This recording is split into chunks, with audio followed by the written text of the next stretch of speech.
Praise the Lord. ദൈവത്തിൻ്റെ അതിപരിശുദ്ധമായ നാമം വാഴ്ത്തപ്പെടുമാറാകട്ടെ. ക്രൈസ്റ്റ് ബ്ലസ്സസ് എന്ന യൂട്യൂബ് ചാനലിലൂടെ എന്നെ ശ്രദ്ധിച്ചുകൊണ്ടിരിക്കുന്ന എല്ലാ മാന്യ സഹോദരങ്ങൾക്കും മാതാപിതാക്കന്മാർക്കും മികവരുന്ന യേശു ക്രിസ്തുവിൻ്റെ നിസ്തുല്യ നാമത്തിൽ എൻ്റെ സ്നേഹവന്ദനം. ഇന്ന് കർത്താവായ യേശു ക്രിസ്തുവിൻ്റെ സാക്ഷിയായി നിങ്ങളുടെ ഓരോരുത്തരും മുൻപാകെ ആയിരിക്കാൻ ദൈവമായ കർത്താവ് എൻ്റെ ജീവിതത്തിൽ ഒരുക്കിയ നല്ല സാവകാശത്തിനായി ദൈവത്തിന് സ്തോത്രം കരയറ്റുന്നു. എൻ്റെ പേര് അല്ലമീൻ എന്നാണ്. പേര് കേൾക്കുമ്പോൾ തന്നെ അറിയാവുന്നതുപോലെ ഞാൻ പാരമ്പര്യമായ ഒരു മുസ്ലിം കുടുംബത്തിൽ ജനിച്ചു വളർത്തപ്പെട്ട ഒരു വ്യക്തിയാണ്. എൻ്റെ പ്രിയ പിതാവ് ഷിഹാബുദ്ദീൻ, മാതാവ് അനൂഷ. ഞങ്ങൾ 3 മക്കളിൽ ഏറ്റവും മൂത്തയാളാണ് ഞാനിപ്പോൾ +2 പഠിച്ചുകൊണ്ടിരിക്കുന്ന വിദ്യാർത്ഥിയാണ്. എൻ്റെ ജീവിതത്തിൽ എങ്ങനെ കർത്താവായ യേശു ക്രിസ്തുവിൻ്റെ സ്നേഹം എന്നെ തേടി വന്നു, ആ സ്നേഹം എങ്ങനെ എന്നെ രൂപാന്തരപ്പെടുത്തി എന്നുള്ള ചില സന്ദേശങ്ങളാണ് നിങ്ങളോട് കൈമാറുവാൻ ഞാൻ ആഗ്രഹിക്കുന്നത്. ഒരു മുസ്ലിം കുടുംബത്തിൽ വാപ്പയുടെയും ഉമ്മയുടെയും 3 മക്കളിൽ ഒന്നാമത്തവനായി ജനിച്ചു വളർത്തപ്പെടുവാൻ കർത്താവായ യേശു ക്രിസ്തു എനിക്ക് അവസരമൊരുക്കി. എൻ്റെ ബാല്യകാലത്തിലേക്ക് പോകുമ്പോൾ തന്നെ എനിക്ക് ഓർമ്മ വരുന്നത് മതഭക്തിയിൽ തീവ്രമായ ആ ഒരു വിശ്വാസത്തിൽ ജീവിച്ചു വളർത്തപ്പെട്ട ഒരു സാഹചര്യത്തെക്കുറിച്ചാണ് എനിക്ക് ഓർക്കാൻ കഴിയുന്നത്. കേവലം കൊച്ചു പ്രായത്തിൽ തന്നെ അതിശൈത്യമുള്ള പ്രഭാതങ്ങളിൽ എഴുന്നേറ്റ് രാവിലെ മദ്രസയിൽ പോയി ഖുർആൻ പഠിക്കാൻ വേണ്ടി പോകുന്ന രംഗങ്ങൾ ഞാൻ ഇന്നെന്ന പോലെ ഓർക്കുന്നുണ്ട്. എന്തൊക്കെ പ്രശ്നങ്ങൾ നേരിടേണ്ടി വന്നാലും രാവിലെയുള്ള ആ മദ്രസയിലെ പഠനം ഞാൻ ഒരിക്കലും മുടക്കാറില്ലായിരുന്നു. അതിൻ ഫലമായി തന്നെ അനേക വർഷങ്ങൾ ആ മദ്രസയിലെ ഏറ്റവും നല്ല മാർക്ക് മേടിക്കുന്ന വിദ്യാർത്ഥി എന്നുള്ള നിലയിൽ ഞാൻ അവിടെ പ്രസിദ്ധനായിരുന്നു. അങ്ങനെ ഇരിക്കുന്ന ഒരു സാഹചര്യത്തിലാണ് എൻ്റെ പ്രിയ പിതാവ് വിദേശത്തേക്ക് കടന്നു പോകുവാൻ ഇടയായി തീർന്നത്. അപ്പോഴും മതഭക്തിയിലും ഞാൻ വിശ്വസിക്കുന്ന ആ ദൈവത്തിലും അടിയുറച്ച് വിശ്വസിച്ചുകൊണ്ട് കുഞ്ഞു പ്രായത്തിൽ തന്നെ ഞാൻ ജീവിച്ച് മുന്നോട്ട് പോകുവാനിടയായി തീർന്നു. വളരെ ചിട്ടയോടും മതഭക്തിയോടും കൂടെ ആയിരുന്നു ഞങ്ങളെ വീട്ടിൽ വളർത്തിയിരുന്നത്. അങ്ങനെ വളരെ സന്തോഷത്തോടെ സമാധാനത്തോടെ പോയിക്കൊണ്ടിരിക്കുന്ന ഒരു ജീവിതമായിരുന്നു ഞങ്ങൾ നയിച്ചുകൊണ്ടിരുന്നത്. അതിനുശേഷം പ്രിയ പിതാവ് വിദേശത്തേക്ക് കടന്നു പോകുകയും അനേക വർഷങ്ങൾക്ക് ശേഷം വിദേശത്തു നിന്ന് കടന്നു വരുവാനും ഇടയായി തീർന്നു. എന്നാൽ എൻ്റെ ജീവിതത്തിൽ സംഭവിച്ച മാറ്റം എവിടെയെന്ന് ചോദിച്ചാൽ, എൻ്റെ പ്രിയ പിതാവ് ഇവിടുന്ന് ഒരു മുസൽമാനായി വിദേശത്തേക്ക് കടന്നുപോയി. എന്നാൽ മടങ്ങി വന്നത് ക്രിസ്തുവിൻ്റെ സാക്ഷിയായിട്ടായിരുന്നു. തന്മൂലം തന്നെ ജീവിതത്തിൽ അനേക പ്രശ്നങ്ങൾ ഉണ്ടാകുകയും കുടുംബത്തിൽ നിന്ന് തന്നെ അനേക എതിർപ്പുകൾ പ്രിയ പിതാവിന് നേരിടേണ്ടി വരികയും ചെയ്തു. എല്ലായിടത്തു നിന്നും ഒറ്റപ്പെടലുകളും തള്ളപ്പെടലുകളും അനുഭവിച്ചിട്ടും എന്തെല്ലാം കഷ്ടങ്ങൾ സഹിച്ചിട്ടും ആ കർത്താവിനെ വിട്ടുകളയാത്ത പിതാവിൻ്റെ ഒരു വിശ്വാസവും സാക്ഷ്യവുമാണ് എന്നെ കേൾക്കുന്ന പ്രിയമുള്ളവരെ എൻ്റെ ജീവിതത്തെ സ്വാധീനിക്കുവാൻ ഇടയായി തീർന്നത്.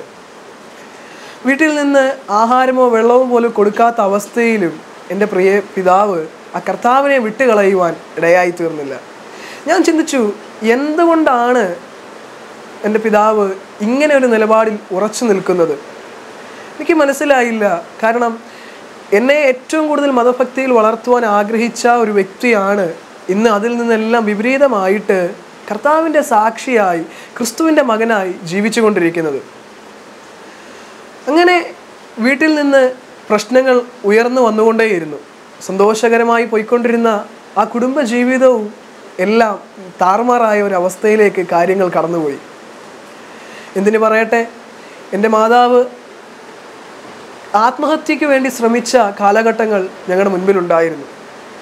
എൻ്റെ കാരണം എന്തെന്ന് ചോദിച്ചാൽ, എൻ്റെ പിതാവ് കർത്താവിനെ അറിഞ്ഞത് മുഖാന്തരമാണ്. പക്ഷേ അവിടെ നിന്നും കർത്താവ് പ്രിയ മാതാവിനെ വിടുവിക്കുവാനിടയായി തീർന്നു. ഇന്ന് ഞങ്ങൾ ഒരുമിച്ച് കർത്താവിൻ്റെ വേല ചെയ്യുന്നു എന്ന് പറയുന്നതിൽ ഞാൻ ക്രിസ്തുവിൽ സന്തോഷിക്കുകയാണ്. അങ്ങനെ പ്രതികൂലങ്ങൾ അനവധി നേരിടേണ്ടി വരുന്ന സാഹചര്യങ്ങളിലും പ്രശ്നങ്ങൾ അനവധി നേരിടേണ്ടി വരുന്ന വേളകളിലും എൻ്റെ പ്രിയ പിതാവ് കർത്താവിനെ വിട്ടുകളയാതെ മുറുകെ പിടിച്ചുകൊണ്ട് ആ കർത്താവിലുള്ള വിശ്വാസത്തെ ആശ്രയിച്ചുകൊണ്ട് ജീവിക്കുവാനിടയായിത്തീർന്നു. പ്രശ്നങ്ങൾ വീണ്ടും ദിവസങ്ങൾ കഴിയുന്തോറും മൂർച്ഛിച്ചുകൊണ്ടേയിരുന്നു.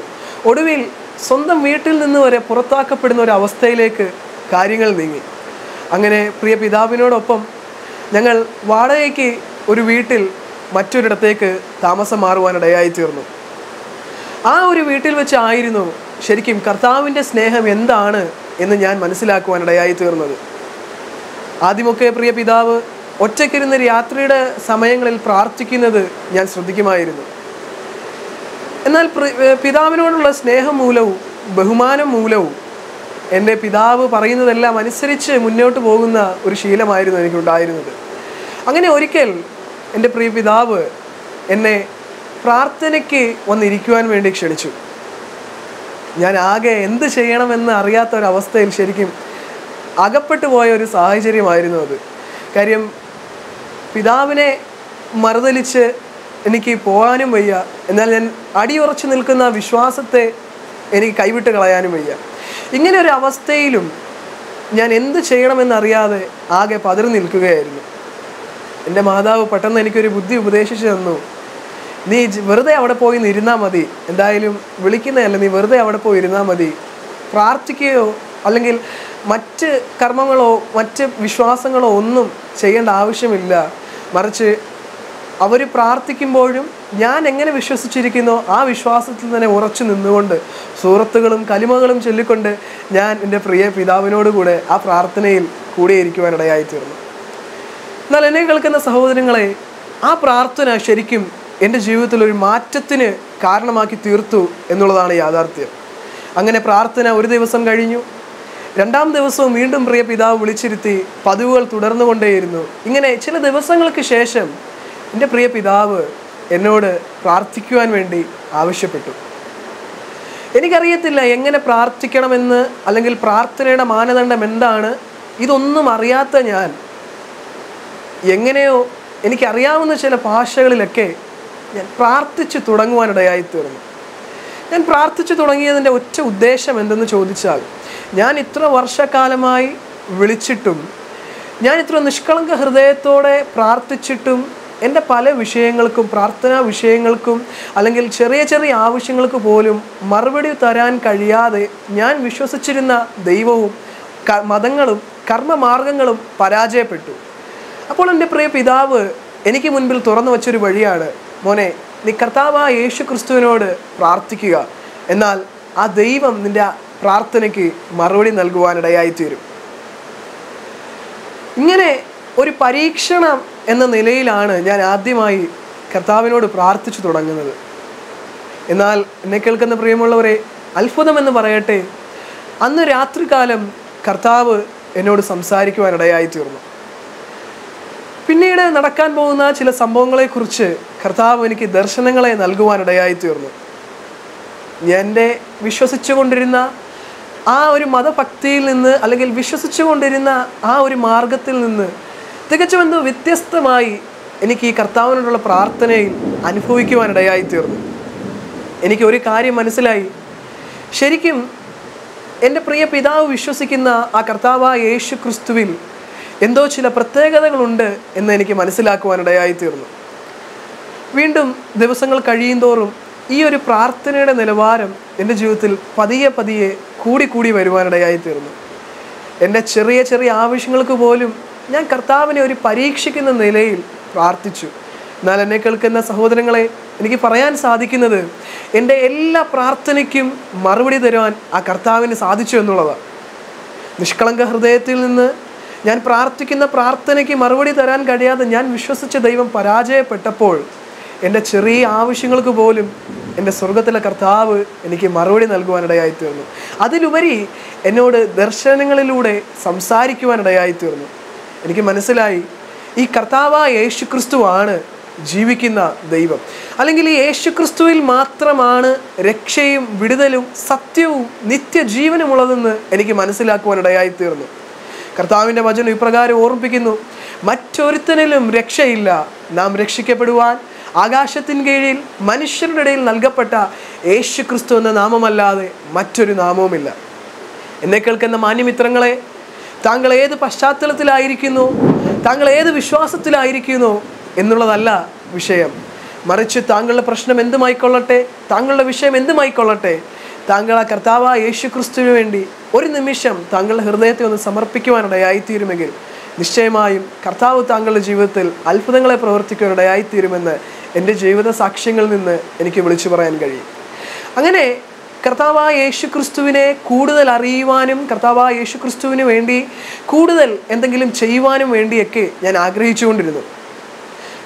പിന്നീട് അനേക ദിവസങ്ങൾക്ക്, ആഴ്ചകൾക്ക് ശേഷം പ്രിയ പിതാവിനോടുകൂടെ എനിക്ക് കർത്താവിനെ ആരാധിക്കുവാൻ വേണ്ടി ചർച്ചിലേക്ക് കടന്നു പോകുവാനിടയായിത്തീർന്നു. ചർച്ചിലേക്ക് പോകുന്നു എന്നൊക്കെ പറയുന്നത് എന്നെ സംബന്ധിച്ചിടത്തോളം വളരെ ബുദ്ധിമുട്ടേറിയ ഒരു കാര്യമായിരുന്നു. കാരണം എന്തെന്ന് ചോദിച്ചാൽ, അനേക വർഷങ്ങളായിട്ട് ആ ഒരു മുസ്ലിം സമൂഹത്തിൻ്റെ അഭിമാനമായി നിന്നുകൊണ്ടിരുന്ന, അല്ലെങ്കിൽ വിദ്യാഭ്യാസത്തിൻ്റെ കാര്യത്തിലും മറ്റ് മദ്രസയുടെ കാര്യത്തിലും കർമ്മമാർഗങ്ങളിലുമെല്ലാം അവിടെ മറ്റെല്ലാവരെക്കാളും മുൻപന്തിയിൽ നിന്ന് അവർക്ക് മുന്നേറ്റം കൊടുത്തുകൊണ്ടിരുന്ന ഞാൻ കർത്താവിൻ്റെ സാക്ഷിയായി കർത്താവിനെ ആരാധിക്കാൻ പോകുന്നു എന്ന് പറയുന്നത് എനിക്ക് തീർത്തും ലജ്ജ ഉളവാക്കുന്ന ഒരു കാര്യമായിരുന്നു എന്നുള്ളതാണ് യാഥാർത്ഥ്യം. എന്നാൽ ജീവിത അനുഭവങ്ങൾ പഠിപ്പിക്കുന്ന ഓരോ പാഠങ്ങളിലൂടെ എനിക്ക് മനസ്സിലായി, ഞാൻ വിശ്വസിച്ചതുകളിലൊന്നും സത്യമില്ല, എൻ്റെ കർമ്മങ്ങളിലൊന്നും സത്യമില്ല, എൻ്റെ പ്രവൃത്തികളൊന്നും സത്യമില്ല, മറിച്ച് ഞാൻ തന്നെ വഴിയും സത്യവും ജീവനുമാകുന്നു എന്ന് പറഞ്ഞ കർത്താവായ യേശു ക്രിസ്തു മാത്രമാണ് സത്യം എന്നെനിക്ക് മനസ്സിലാക്കുവാനിടയായിത്തീർന്നു. അങ്ങനെ ഞാൻ പ്രിയ പിതാവിനോടുകൂടെ പള്ളിയിലേക്ക് പോകുവാനിടയായിത്തീർന്നു. അവിടുത്തെ ആരാധന ഞാൻ ആദ്യമായിട്ടാണ് കടന്നു പോകുന്നത്. എന്താണ് അവിടെ സംഭവിക്കുന്നത്, എന്താണ് അവർ ചെയ്യുന്നത് ഒന്നും എനിക്കറിയില്ല. പക്ഷേ എല്ലാം നോക്കി കണ്ടുകൊണ്ട് ഞാൻ അവിടെ അന്ന് ഒരാഴ്ചയായിരുന്നു. പിന്നീടുള്ള ദിവസങ്ങളിലും എനിക്ക് ആ ഒരു ആരാധനയിലേക്ക് പോകുവാൻ എൻ്റെ ഹൃദയം ആഗ്രഹിച്ചു കൊണ്ടേയിരുന്നു. എന്താണെന്ന് എനിക്കറിയില്ല, എൻ്റെ ജീവിതത്തിൽ ദൈവം എന്നോട് ഓരോ നിമിഷങ്ങളിലും സംസാരിച്ചു കൊണ്ടേയിരുന്നു. ദൈവത്തിൻ്റെ ശബ്ദം എനിക്ക് കേൾക്കുവാനിടയായിത്തീർന്നുകൊണ്ടിരുന്നു. കർത്താവ് ഞാൻ എങ്ങനെ മുൻപോട്ട് പോകണം, അല്ലെങ്കിൽ ഞാൻ ഏത് നിലവാരത്തിൽ പ്രവർത്തിക്കണം, ഏത് നിലവാരത്തിൽ ജീവിക്കണം എന്നെല്ലാം എന്നോട് ഓരോ നിമിഷങ്ങളിലും സംസാരിക്കുവാനിടയായിത്തീർന്നു. അങ്ങനെ കർത്താവായ യേശു ക്രിസ്തുവിനുള്ള വിശ്വാസം വർദ്ധിച്ചിട്ട് എൻ്റെ പ്രിയ പിതാവ് എനിക്ക് അനേക കാര്യങ്ങൾ തിരുവചനത്തിൽ നിന്ന് പറഞ്ഞു തരുവാനിടയായിത്തീർന്നു. അങ്ങനെ അധികം കാര്യങ്ങൾ കർത്താവിൻ്റെ വചനത്തിൽ നിന്ന് പഠിച്ച് എൻ്റെ പ്രിയ പിതാവിൽ നിന്ന് പകർന്ന് കിട്ടിയ ആ ചില അറിവുകൾ നിമിത്തം വെച്ച് ഞാൻ കർത്താവിനോടൊക്കെ പ്രാർത്ഥിച്ചു കൊണ്ടിരുന്നു. അങ്ങനെ ദിവസങ്ങൾ, മാസങ്ങൾ കഴിഞ്ഞുപോയി. അങ്ങനെയാണ് കർത്താവിൻ്റെ വചനത്തിൽ നിന്ന് എൻ്റെ പ്രിയ പിതാവ് എനിക്ക് രക്ഷ പറഞ്ഞു തരുവാനിടയായിത്തീർന്നു.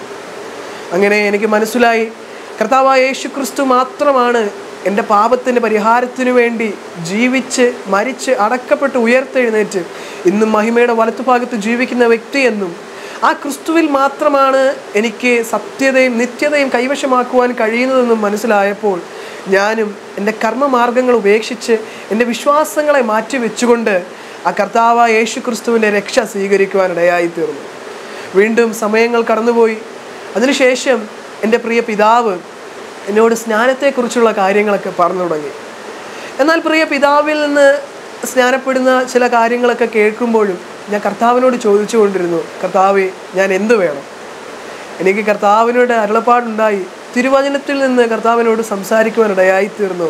അതിന് പ്രകാരം 2018 നവംബർ മാസം 2-ാം തീയതി പുനലൂരിൽ വെച്ച് ഞാൻ കർത്താവിനെ ജലത്തിൽ സാക്ഷീകരിക്കുവാനിടയായിത്തീർന്നു. അങ്ങനെ തികച്ചും ഒരു ദൈവ പൈതലായി ക്രിസ്തുവിന് വേണ്ടി, അല്ലെങ്കിൽ ദൈവരാജ്യത്തിന് വേണ്ടി എന്തെങ്കിലുമൊക്കെ ചെയ്യണമെന്നുള്ള ഒരു വിശ്വാസത്തോടെ, അല്ലെങ്കിൽ എന്തെങ്കിലുമൊക്കെ ക്രിസ്തുവിന് വേണ്ടി എനിക്ക് ചെയ്യാൻ പറ്റുമെന്നുള്ള ഒരു പ്രതീക്ഷയോടെ ഞാൻ വീണ്ടും വിശ്വാസ ജീവിതം മുന്നോട്ട് നയിക്കുവാനിടയായിത്തീർന്നു. ഓരോ ദിവസങ്ങളിലും തിരുവചനങ്ങൾ ധ്യാനിച്ചു കൊണ്ടിരിക്കുമ്പോൾ പുതിയ പുതിയ കാര്യങ്ങൾ കർത്താവിനോട് സംസാരിക്കുവാനിടയായിത്തീർന്നു. അങ്ങനെ വചനമനുസരിച്ചും കർത്താവിൽ നിന്ന് കേട്ടും എൻ്റെ ജീവിതം മുന്നോട്ട് പോയിക്കൊണ്ടേയിരുന്നു. ആ ഒരു സമയങ്ങളിൽ എൻ്റെ ഓർമ്മ ശരിയെങ്കിൽ ഞാൻ 8-9 കഴിഞ്ഞ് 10-ാം ക്ലാസ്സിലോട്ട് കയറിയുന്ന ആ ഒരു സമയമാണ്. എനിക്ക് ഏറ്റവും കർത്താവിൻ്റെ ജീവിതത്തിൽ ചെയ്ത അത്ഭുതം എന്നു പറയുന്നത് എൻ്റെ വിദ്യാഭ്യാസത്തോടുള്ള ബന്ധത്തിലാണ്. വിദ്യാഭ്യാസത്തിൻ്റെ കാര്യത്തിൽ കർത്താവ് എനിക്ക് നൽകിയ വാഗ്ദത്വമായിരുന്നു, നിനക്ക് ഞാൻ ഉന്നത വിദ്യാഭ്യാസം നൽകുമെന്നുള്ളത്. എന്നാൽ തികച്ചും അതിൽ നിന്നെല്ലാം വിപരീതമായിട്ട് എൻ്റെ അക്കാഡമിക് മാർക്കുകളെല്ലാം എടുത്ത് നോക്കിയാൽ അത്യാവശ്യം ജയിക്കാനുള്ള ചില മാർക്കുകളും, അതേപോലെ തന്നെ കണക്കിൽ ഏറ്റവും മാർക്ക് കുറഞ്ഞ ഒരു സാഹചര്യമായിരുന്നു എനിക്കുണ്ടായിരുന്നത്. എന്നാൽ കർത്താവ് എന്നോട് പറഞ്ഞു, നിനക്ക് ഞാൻ പഠിക്കാൻ വേണ്ട ബുദ്ധിയും എല്ലാം തരുന്നത് ഞാനാണ്. ആ ദൈവത്തിൽ വിശ്വസിക്കാൻ കർത്താവിൻ്റെ പ്രബോധനം നൽകുവാനിടയായിത്തീർന്നു. അങ്ങനെ പരീക്ഷകൾ അവസാനം SSLC പരീക്ഷയുടെ ദിവസങ്ങൾ അടുത്തു വന്നു. എനിക്ക് ഇന്നും ഓർക്കാൻ കഴിയുന്നുണ്ട്, പരീക്ഷയുടെ തലേ ദിവസങ്ങളിലും SSLCയുടെ തലേ ദിവസത്തിലും കൺവെൻഷന് പോയി പ്രാർത്ഥിച്ചും അതേപോലെ തിരുവചനം ധ്യാനിച്ചും കൊണ്ടിരുന്നിട്ട് പരീക്ഷ എഴുതാൻ പോയ സാഹചര്യങ്ങൾ ഞാൻ ഇന്നും ഓർക്കുന്നു. എനിക്കറിയാം ആ പരീക്ഷകളൊക്കെ വളരെ ബുദ്ധിമുട്ടിയായിരുന്നു, എങ്ങനെയൊക്കെയോ ഞാൻ എഴുതി തീർത്ത ചില നിമിഷങ്ങളായിരുന്നു. എന്നാൽ കർത്താവിൻ്റെ ഒരു വാഗ്ദത്തം എനിക്ക് മുൻപേ ഉണ്ടായിരുന്നു, നിനക്ക് ഞാൻ സകല വിഷയങ്ങളിലും നല്ല മാർക്ക് തരുമെന്നുള്ളത്. പക്ഷേ റിസൾട്ട് വന്നപ്പോൾ എനിക്ക് വിളിച്ചു പറയാൻ സാധിക്കും, കർത്താവ് എന്ത് എന്നോട് കൽപ്പിച്ചോ, കർത്താവ് എന്ത് വാഗ്ദത്തം എന്നോട് അരുളി ചെയ്തോ അതിന് പ്രകാരം ഏറ്റവും നല്ല മാർക്ക് മേടിച്ച് 10ാം ക്ലാസ് എല്ലാ വിഷയങ്ങൾക്കും A+ മേടിച്ച് വിജയിക്കുവാൻ എൻ്റെ ദൈവം എനിക്ക് വഴിയൊരുക്കുവാനിടയായി തീർന്നു. നിങ്ങൾ ഒരുപക്ഷെ ആലോചിക്കും, എന്തിനിതെല്ലാം നിങ്ങളുടെ മുൻപിൽ അവതരിപ്പിക്കുന്നുവെന്ന്.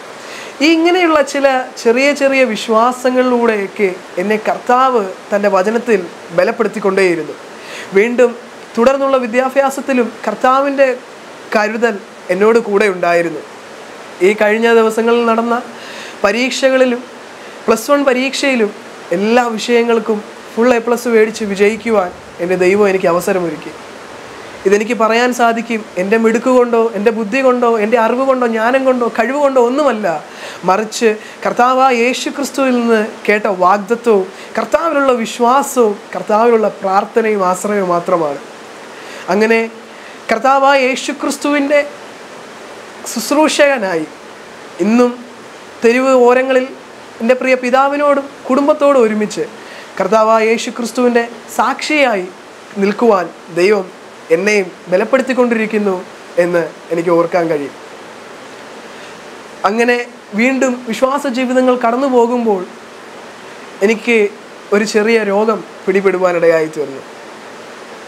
ചില വർഷങ്ങൾക്ക് മുൻപ് അതിനു വേണ്ടിയിട്ടുള്ള ട്രീറ്റ്മെൻറ്റുകളൊക്കെ ചെയ്യാനുള്ള തയ്യാറെടുപ്പുകളായിരുന്നു. എൻ്റെ കഴുത്തിൽ സലൈവറി ഗ്ലാൻഡിൽ ഒരു സ്റ്റോൺ വന്നിട്ട് 5-6 തവണ സ്കാൻ ചെയ്തിട്ടും അത് സ്റ്റോൺ ആണെന്ന് തെളിയാൻ പറ്റാത്തൊരവസ്ഥയിലേക്ക് സാഹചര്യങ്ങൾ കടന്നുപോയി. അവസാനം അത് സ്റ്റോൺ ആണെന്ന് കണ്ടെത്തി കഴിഞ്ഞപ്പോൾ അത് വലിയൊരു സ്റ്റോൺ ആണെന്നും സർജറി ചെയ്യാതെ അത് റിമൂവ് ചെയ്യാൻ പറ്റത്തില്ലെന്നും വൈദ്യശാസ്ത്രം വിധി എഴുതി. സർജറി ചെയ്തു കഴിഞ്ഞാൽ ഒരുപക്ഷെ നാവിൻ്റെ സംസാരശേഷി നഷ്ടപ്പെട്ടു പോകും, അല്ലെങ്കിൽ മുഖത്ത് അത് ഒരു പ്രശ്നമായി മാറും എന്നൊക്കെ വൈദ്യശാസ്ത്രം തങ്ങൾക്കാവുന്ന നിലവാരത്തിലൊക്കെ ഞങ്ങളോട് പറയുവാനിടയായി തീർന്നു.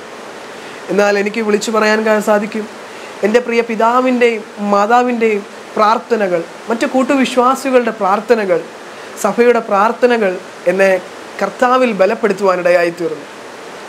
അത്ഭുതമെന്ന് പറയട്ടെ, ഡോക്ടർമാർ ഓപ്പറേഷന് വേണ്ടി ഓപ്പറേഷൻ തിയേറ്ററിൽ കയറ്റി എൻഡോസ്കോപ്പി ചെയ്യുമ്പോഴും ഡോക്ടർ അത്ഭുതപ്പെട്ടിട്ട് ചോദിക്കുക, ആ സ്കാനിങ്ങിൽ തെളിഞ്ഞ സ്റ്റോണ് ഇപ്പോൾ അവിടെ കാണാനില്ല. അതിനു വേണ്ടിയിട്ട് ഞാൻ മരുന്നുകളോ മറ്റ് ഒരു തരത്തിലുള്ള സാധനങ്ങളോ ഉപയോഗിച്ചിട്ടില്ല. കല്ല് പൊടിഞ്ഞു പോകാൻ വേണ്ടിയിട്ട് മരുന്നുകളൊന്നും തന്നെ എടുത്തിട്ടില്ല. ഇത് എന്ത് സംഭവിച്ചു എന്ന് ഡോക്ടർമാർ വരെ അത്ഭുതപ്പെട്ട് നിൽക്കുന്ന ഒരു സാഹചര്യം കർത്താവിൻ്റെ ജീവിതത്തിൽ ഒരുക്കി നൽകുവാനിടയായി തീർന്നു. എൻ്റെ പ്രിയ പിതാവ് ഡോക്ടറോട് വിളിച്ചു പറഞ്ഞു, ഇത് കർത്താവായ യേശു ക്രിസ്തുവിൻ്റെ കരമാണ്. അങ്ങനെ രോഗത്താൽ പിടിക്കപ്പെട്ടപ്പോഴും എന്നെ കർത്താവ് അവിടെ നിന്ന് വിടുവിക്കുവാനിടയായി തീർന്നു. കർത്താവ് അതിൽ നിന്ന് തന്നെ പഠിപ്പിച്ച കാര്യം, സൃഷ്ടിച്ച ദൈവത്തിന് നമ്മുടെ സകല കേടുപാടുകളെയും തീർക്കുവാൻ കഴിയും എന്നുള്ളതാണ്. നമ്മുടെ വിഷയം എന്തുമായിക്കൊള്ളട്ടെ, നമ്മുടെ പ്രശ്നം എന്തുമായിക്കൊള്ളട്ടെ, നമ്മുടെ സാഹചര്യം എന്തുമായിക്കൊള്ളട്ടെ, കർത്താവ് പറഞ്ഞു, ആ കർത്താവിന് വേണ്ടി ഹൃദയത്തെ ഒന്ന് സമർപ്പിക്കുവാൻ ഇടയായിത്തീരുമെങ്കിൽ നിശ്ചയമായും കർത്താവ് അത്ഭുതങ്ങളെ പ്രവർത്തിക്കുവാനിടയായിത്തീരും. അപ്പോസ്തലനായ പൗലോസ് ഇപ്രകാരം വിളിച്ചു പറഞ്ഞു, കർത്താവായ യേശു ക്രിസ്തുവിൽ വിശ്വസിക്കുക, എന്നാൽ നീയും നിന്റെ കുടുംബവും രക്ഷ പ്രാപിക്കുവാനിടയായിത്തീരും. എന്നെ കേൾക്കുന്ന സഹോദരങ്ങളെ, ഈ ഒരു വചനം ശരിക്കും എൻ്റെ ജീവിതത്തിൽ പ്രാവർത്തികമായതുകൊണ്ടാണ് എനിക്ക് നിങ്ങളോട് ഇത് പങ്കുവെക്കുവാൻ കഴിയുന്നത്. നോക്കേ, ആ ഒരു സമൂഹത്തിൻ്റെ ഒറ്റപ്പെടലുകളുടെ മുമ്പിലും ആ സമൂഹത്തിൻ്റെ കർമ്മമാർഗങ്ങളിൽ നിന്ന് അല്ലെങ്കിൽ വിശ്വാസങ്ങളിൽ നിന്ന് ഒറ്റപ്പെടുത്ത് ഒരു ന്യൂനപക്ഷമായി കർത്താവിന് വേണ്ടി നിൽക്കുമ്പോഴും കർത്താവിൽ ആശ്രയിച്ച് ആ വിശ്വാസത്തെ മുറുകെ പിടിച്ചുകൊണ്ട് ജീവിക്കുവാൻ ദൈവം ഞങ്ങളെ ഓരോരുത്തരെയും ബലപ്പെടുത്തിക്കൊണ്ടിരിക്കുന്നു.